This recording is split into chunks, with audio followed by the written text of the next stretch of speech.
Those are not MTA employees. I want to emphasize that. It's your fan club. Thank you, guys. Thank you, guys. That's the ADA Access Fan Club. We appreciate you being here. We appreciate all the people who worked on this job. Let's give them a hand.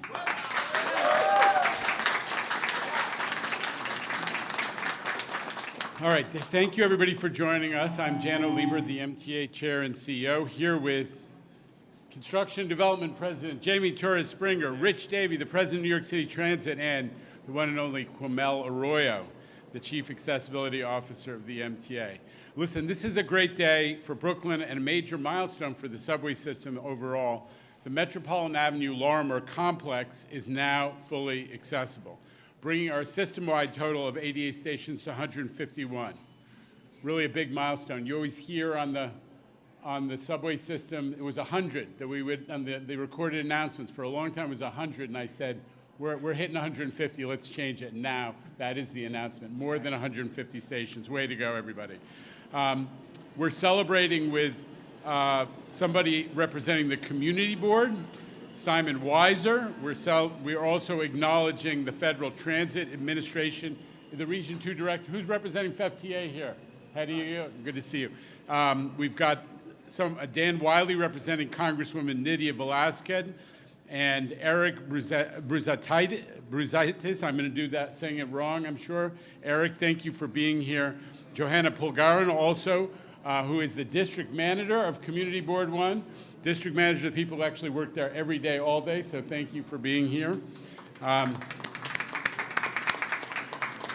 Luis Castellon, the Community Board 1 Assistant District Manager. Luis, thank you for being here. And Juan Mayancela, who's the council member Gutierrez's office. Where is Juan? Thank you for being here. Listen, this is a super important hub for the city's transit system in general. Thank you for being here. Listen, this is a super important hub for the city's transit system in general, and it's really important to the Williamsburg community. Nearly 11,000 riders pass through here every weekday. It's 80 to 85% of pre-COVID numbers.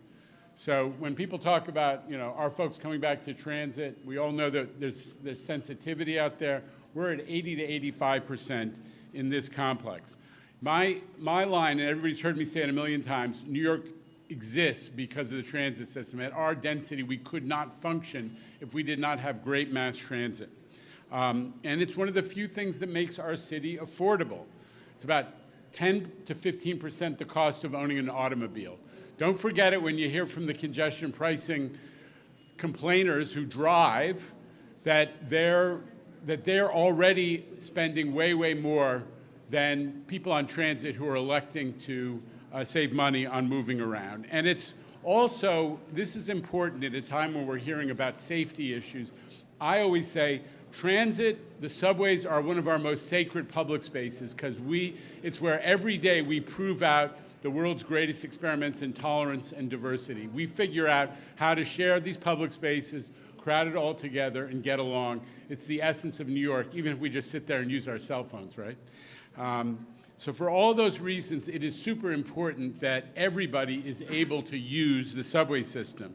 And that includes people with mobility issues and disabilities, seniors, parents with strollers, folks who are doing their shopping on the subways, everybody. And that's why I am so passionate about accessibility and the progress that we're making. We are moving 100 miles an hour, much faster than the prior MTA administrations. I looked at the numbers. It took, for 32 years, the MTA did barely 100 stations. And now we're at 150 just a few short years later. That's because we have picked up the pace dramatically. We couldn't do this work alone. The MTA is lucky to have incredible partners at the federal level. Thank you again for being here, who contributed funding for this project, but also at the local level. And I called out the elected representatives. Some are in Albany and some are in Washington doing their jobs, but we got to thank them for what they do. And not least, the advocates, the people who have made New York a transit town when every place else there are advocacy for all kinds of things. In New York, we have advocates who push for transit, so thank you to all of you. So with all that, let me turn it over to Jamie Torres Springer, who actually got this station built. Jamie. Thank you. Thank you very much, Jano. Thank you everyone for being here today. It's a pleasure to come out today and celebrate not just one, but two fully accessible ADA subway stations. This is our third and our fourth station that we're making ADA accessible just this year. As Jano said, this reflects the torrid pace that we're moving at. 28 stations made ADA accessible just since 2020. And we have 38 stations in construction right now. 38 more stations, which will open up in the next few years. This complex, Metropolitan and Lorimer, have a lot of significance and meaning. They carry 60,000 passengers per day, seventh busiest station complex in Brooklyn. This is a hugely important station or set of stations in the system. And also for us at C&D, Metropolitan and Lorimer are the final two stations in the first package, the package one of our first design build bundle of accessibility upgrades, which has been delivered better, faster, and cheaper than how we used to do it in the old days. So we're enormously excited. Our contractor, Judlow, is very excited. They're able to move on to package 5, which they're building, which they're in the process of doing. And there's a huge amount of work that got done with great innovation and speed, which we'll continue to do once we get the infusion of new funding from congestion pricing with more ADA projects in the works. What did we get done here today? There are 6 new elevators opening here today. But the ADA work is an important way that we improve stations for our customers and keep them in a state of good repair. So what else we did? Other ADA work. Tactile strips on the platform edges for customer safety, new ADA boarding areas, new fare control equipment at both station entrances, the so-called AFAS gates for those who have difficulty using the turnstiles, regraded mezzanine area around the new elevators to create ADA accessible pathways, staircases that we relocated and rebuilt or were refurbished to meet ADA compliance, and our first out-of-system ADA transfer validators for Omni, which Q, I'm sure, will explain in detail what those are for. That's a huge improvement. Other improvements that we made while we were here: replaced broken tiles on the ceilings and station walls to make room for the elevator cabs. We had to relocate some staircases, and we also added more for better passenger circulation at both of those stations. A new public announcement system, new station signage, refurbished and added new tile mosaics, all on public display today for the first time. At Metropolitan, we now have 8 mosaics in total around here by the artist Jackie Chang. At Lorimer, 3 large tile mosaics by Brooklyn-based artist Chloe Bass. So this station is looking wonderful, and we want to thank the community and its elected officials for, first, long-time advocacy for accessibility upgrades at this station, and second, great collaboration during what ended up being a much more complicated project than we may have initially expected. I was mentioning to the council members, staff member, we were here with Councilmember Gutierrez and Assemblywoman Gallagher in particular to make sure that things were going as smoothly as possible, and we managed to do that with this station work. Lastly, I want to acknowledge those within the MTA and our contractors who worked tirelessly to get this station over the finish line. A lot of them are here: Bill Montanili, Agron Gashi, Yeling Chen from MTA Arts and Design, Errol, the whole ADA team and the E&E team, and of course our closer, Sam Afifi, who's jumped in to help us get this done, and then Judlow with their subcontractors, EJ Electric and Modern Elevator, and our program manager, Hill International. Everyone came together here to get a very complex project done, and we're grateful for it. Thank you. With that, I'll turn things over to my friend Rich Davey from New York City Transit. Thank you, Jamie. Just a couple of remarks. First, we heard the impressive statistics about 28 stations. We have 50 some odd elevators coming in to service this year. That's because of leadership, and that's because of Jano Lieber. You know, someone who stood up and said, we're not going to fight advocates anymore. We're going to come together. We're going to make a commitment in our capital plan. We're going to make a commitment in our congestion pricing plan to make our stations accessible. He won't take a bow, but I'm going to demand he takes a bow because we're here because of him. Jano. Did he take a bow? No, he didn't. All right, so he doesn't listen to me. The second thing I do is I want to call out Jamie Torres-Springer and the C&D team. You know, this is our second project today. Second project today, this morning, as a matter of fact, that we're announcing is on time and on budget and improving the ride for our customers across our subway system. As he said, is a faster, safer, cheaper, cleaner, better, all the above C&D, but we've been working closely, and he's making the system better for our customers. So Jamie and C&D team, thank you. And lastly, new construction means maintenance. And that's where we come into play. New York City Transit will be responsible for overseeing the maintenance. Our E&E team, our elevator and escalator team, is doing wondrous things. Over the last couple of years, under the leadership of Steve Carson, who has a well-deserved day off today, even though we've called him 3 times, and he's answered the phone all 3 times, his team is delivering better service for our customers who are disabled, but also our customers who require elevator and escalators across the system. 98% performance there. I am appreciative of what we will continue to give our E&E team, which is more things to make sure that are maintained, but also providing for our customers. So thanks to that team. With that, I'll turn it over to my friend, the big letter, I call him, Q, Arroyo, to say a few words on behalf of not only our customers who are disabled, but our customers generally. Q. Thank you so much, Rich. Good morning. I'm so excited to be here today celebrating the opening of 2 important stations, Metropolitan Lorimer on the G and Lorimer on the L. As has been noted before, we're crossing an important milestone here today with crossing that 150 stations threshold. This is the 151st station, and we have been working on dozens of stations around the system, currently in construction right now, as you heard from Jamie. 38 projects coming up here at the MTA. And with the approval of congestion pricing last week, we hope to be able to keep this pipeline and this level of investment and output at the MTA. North Brooklyn is a great example of the huge strides we have made on accessibility in the last couple of years. 4 years ago, if I wanted to come and take advantage of all that Williamsburg has to offer, I couldn't have taken the subway here. But that's not the case anymore. There were 0 accessible stations 4 years ago for this community. Today, we are celebrating, this is the 5th station, 4th and 5th, that we are celebrating here. And that's a huge improvement, not just for people with disabilities like myself, but for millions of New Yorkers who move around with strollers, with temporary disabilities, with luggage. Accessibility and investments don't just impact the disability community. What we see in large is that more able-bodied families are able to take more trips into systems. They're going out shopping. They're going out more frequently because a more accessible system benefits the communities at large. These are now the 4th and 5th ADA stations we are opening here in North Brooklyn. Our first were Bedford Avenue on the L, Greenpoint Avenue on the G, Grand Street, and on the L just last summer. This is a prime example of the MTA putting its money where its mouth is.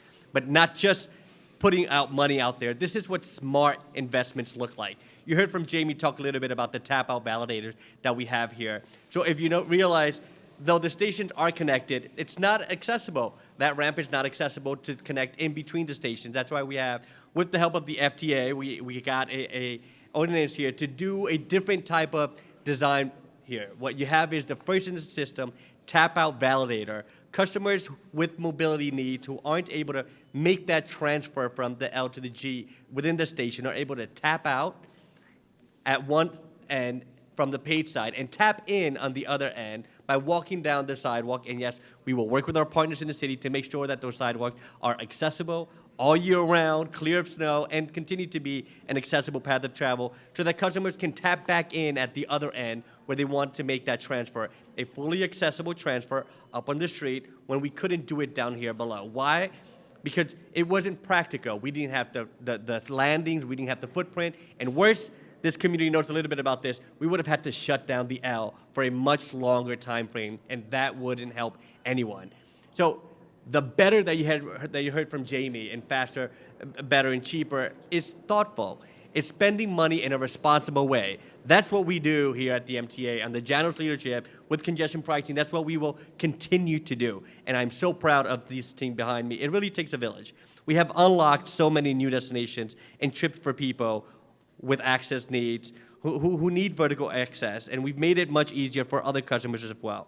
I've talked about how accessibility is good for everyone, whether you're a caregiver with a stroller, a New Yorker who's aging in place, or just someone carrying a big package. Elevators make the trip better for the community at large. Lastly, I'll say that I've always loved coming to Williamsburg, whether it's to enjoy dinner at a great restaurant, hanging out in McCarran Park, or seeing live music. I'm personally glad to now have this ease and reliable options to get here.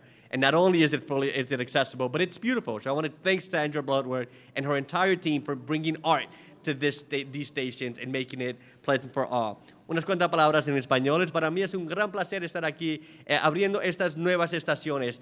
Estamos cruzando esa barrera, 151 estaciones accesibles, y eso es un gran achievement para todos los neoyorquinos.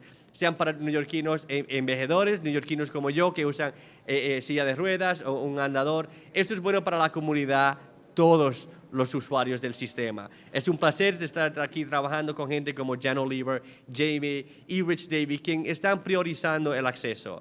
Es algo que it's long overdue, su tiempo ha llegado, y para mí es un placer darle este acceso a todos los neoyorquinos y visitantes. Así que vengan, usen el sistema de tránsito, sigue siendo la forma más rápida de moverse en Nueva York, y ahora con el dinero de la tarificación para la congestión, podremos hacer otros 38 proyectos realidad. Muchas gracias por estar aquí con nosotros. Chano, back to you. Sistema más rápida.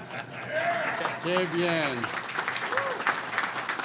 La sistema más rápida. That's our theme for the day. But I got to tell you, when Q says that he's going to be now this accessibility innovation enables him to enjoy the nightlife of Williamsburg, the restaurateurs are smiling. The nightclub owners are really enjoying, and celebrating the most are the guys who owns the cigar bars. So Q is going to change the economics of Williamsburg. Another shout out to the folks who did these amazing murals, the Art for Transit program, and the artist Jackie Chan, who so this is amazing MTA arts and design team that delivers again and again and again. So we're thrilled to have you as part of our team and also to deliver this for this community. So, shall we? Let's start with somebody who knows you don't want to do questions? Ray would not like to do questions. Sorry, reporters. Community Board Vice Chairman. Would like to say a couple You words. want to say a word? Okay. First of all, it's a great day for New York, a great day for the community, and especially for Community Board 1. It's a beautiful project. I would just like to bring out the openness about this project. Before they started, MTA representatives, Andy Englesy, came over to the Community Board and went through the whole process from the beginning, and all the concerns of the neighbors, and all throughout the whole process was very, very open. Any concerns was there for us, and this is a way how it should be any project that's being done in the community to reach out to local representatives, local community board. I only can wish you success, MTA, for all the public officials, all the dignitaries here today, and I can only wish a big mazel tov. All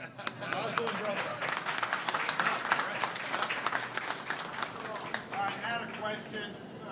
Reporter who knows the borough well. There's Caitlin Albright from News 12 Brooklyn. Hi, how are Hi, you? So I was just curious about the 38 future projects currently in construction. Do you have a rough timeline of when those will be opening? Jamie. Sooner than they otherwise would be, thanks to the way we're delivering them. That's a number of different packages that we've initiated.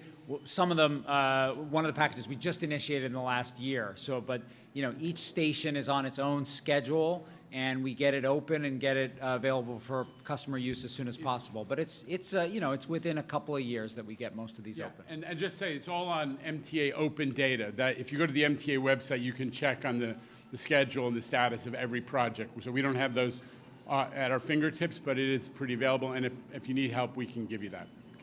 All right, from WNBC, it's Andrew Siff and Justin Lyon. I've got two questions for you. First, you all mentioned congestion pricing to pay for the future accessibility projects. But what I want to clarify here is if for some reason it's either delayed or blocked in some way, you're not saying that you'll pause or stop the accessibility projects. That communicates to the riders that it's almost like an optional situation No, here. Andrew, I So- think we've been really clear. We have projects that are underway. Those are the 38 that Jamie talked about. Those are projects, we started those projects. We awarded the construction contracts because we had money. We knew where the money was coming from. With congestion pricing threatened by the state of New Jersey's insistence that they get to set the tolls in New York, we actually are holding back on contracts for 24 separate accessibility projects. So there is an impact to the momentum of this accessibility agenda if New Jersey is successful in their litigation to stop us New Yorkers from controlling our own streets. My second question is about the reopening of the F train this morning. I know that Rich already spoke about it and Jamie this morning. Jana, what is your answer to the commuters who are like, 7 months of not having a train from Roosevelt Island or from the Queensbridge station? Could you not have done it a different way where people had that commuting option? What? Go ahead. I mean, so I talked to those commuters this morning, as did Jamie. I mean, a lot of folks said your 20-minute shuttle was great because we knew it was on the mark every 20 minutes. There was a reliability and there was a certainty. And so that's what I heard from folks this morning. I think they're also happy to see that we won't be back for another 35 years, which is what we committed to today because the track work was done well. So, we appreciated folks' patience, but we did it as quickly as we could, as safely as we could for our construction workers. And I think the service that we provided those customers over those 7 months is something that I heard was a pretty good alternative. All right, and I'm just going to say, when on a day when we're finishing 2 major projects on time and on budget, I just want to say you got to recognize this is today's MTA, on time, on budget. We're here with the L train. Does anybody remember the drama that we're going to have to shut down the L train? We got it done. It didn't get finished. It didn't get shut down. We finished on time and $100 million under budget. That's the new MTA. All right, also celebrating the new MTA is Samantha Levy here from New York One. Sam? Am I allowed to go off topic now? Don't worry, it's not a. Yeah, we're celebrating. I wanted to ask, it's now baseball season, so maybe you guys can talk about I know Rich is a Red Sox fan, but all the ways to get to the different stadiums, Citi Field, and who you'll be rooting for.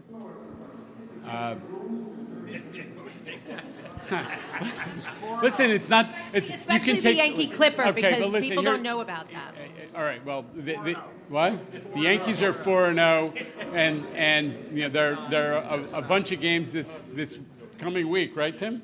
They're selling $4 tickets, I hear. So, folks may want to get out to the ballpark. You can take the 4 or the 5. You can take the Metro North to Yankee Stadium. There's a special train known as the Yankee Clipper. Information on the MTA website, and you can always take the 7 or the Long Island Railroad to Citi Field. New York is a baseball town, and because of that, mass transit, all kinds of mass transit go to the ballparks. Yeah, but who are you rooting for? I'm rooting for New York teams, Samantha. Unlike the president of New York City Transit, who has de Blasio-itis and roots for the Red Sox.